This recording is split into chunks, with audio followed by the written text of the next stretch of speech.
Tout le chapitre 7 de l'Épître aux Romains expose de façon magistrale la puissance de séparation d'avec le péché que nous avons en la croix de Christ, ensevelis avec lui en sa mort.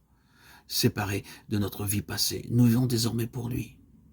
Mettez-vous bien dans l'esprit, insiste l'apôtre, que vous êtes morts au péché et que vous vivez à Dieu en Jésus-Christ. Romains 6, 11. Quelques lecteurs assoiffés de sainteté pensera peut-être en lisant qui sont considérés comme pas morts au péché et qui sont persuadés d'un mensonge. Ah, pauvre âme en détresse. La raison de votre échec, de cette pensée, ne serait-elle pas que vous regardez à vous-même au lieu de regarder à Jésus? Préoccupez-vous donc de vous-même et gardez vos yeux fixés sur Jésus et pas sur vous-même. N'oubliez pas de regarder au calvaire, où Christ est mort pour vous. Ainsi, vous ne serez plus persuadé d'un mensonge, mais vous vivrez la réalité que le Christ vous a offert par sa mort.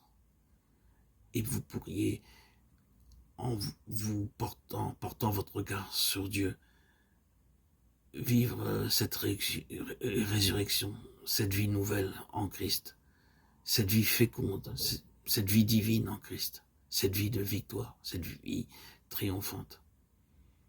Portez votre regard vers Christ.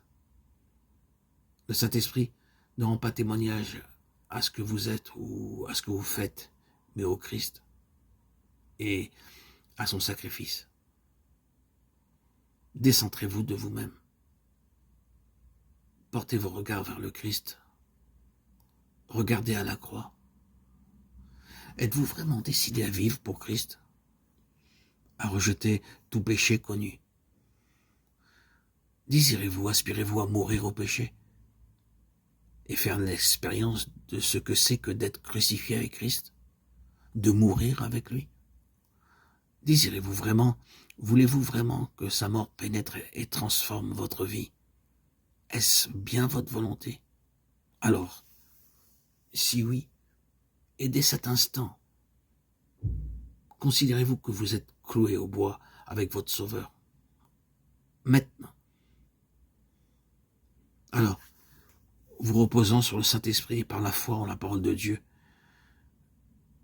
veillez à combattre le péché.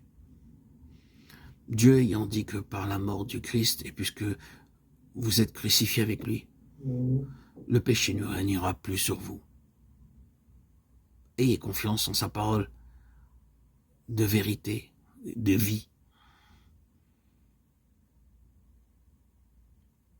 Caché en Christ sur la croix, uni à lui dans sa vie. Il ne vous reste plus qu'à vouloir ce qu'il veut, instant après instant, dès maintenant, à l'instant T, au moment où je vous parle. Reposez-vous sur ses promesses pour la force nécessaire à l'accomplissement de sa volonté. Car nous sommes les serviteurs de celui à qui nous obéissons. À l'heure de la tentation, réfugie-toi donc en Christ sur la croix. Et là, repousse absolument toutes les sollicitations du péché. N'essaie pas de te mesurer avec l'ennemi. Remets-toi à Jésus, puisque tu partages sa vie. Et tu découvriras qu'il a la puissance de te délivrer et de te garder. Et une fois affranchi de l'esclavage du péché et enroulé au service de Dieu, Romains 6, 22, agis donc en toute droiture et sincérité. Ne plaisante jamais avec le mal, ne le tolère d'aucune manière. Et l'obéissance prompte et joyeuse, sachant que le Seigneur opère en toi le vouloir et le faire selon son bon plaisir. Que toute épreuve, toute tentation, toute détresse te conduise en sa sainte présence. Et tu verras toutes choses comme il les voit.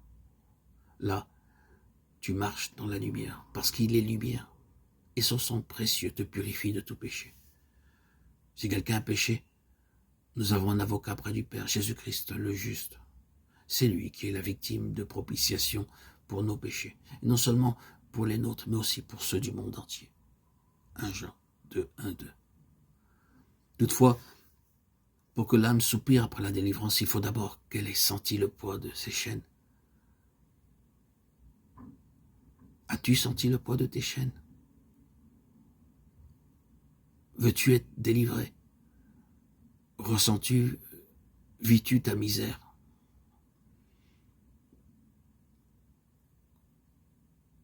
Le poids du péché est-il là, pesant, t'obscurcissant l'horizon?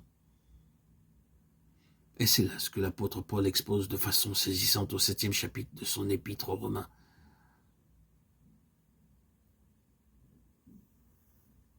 L'esclavage au péché.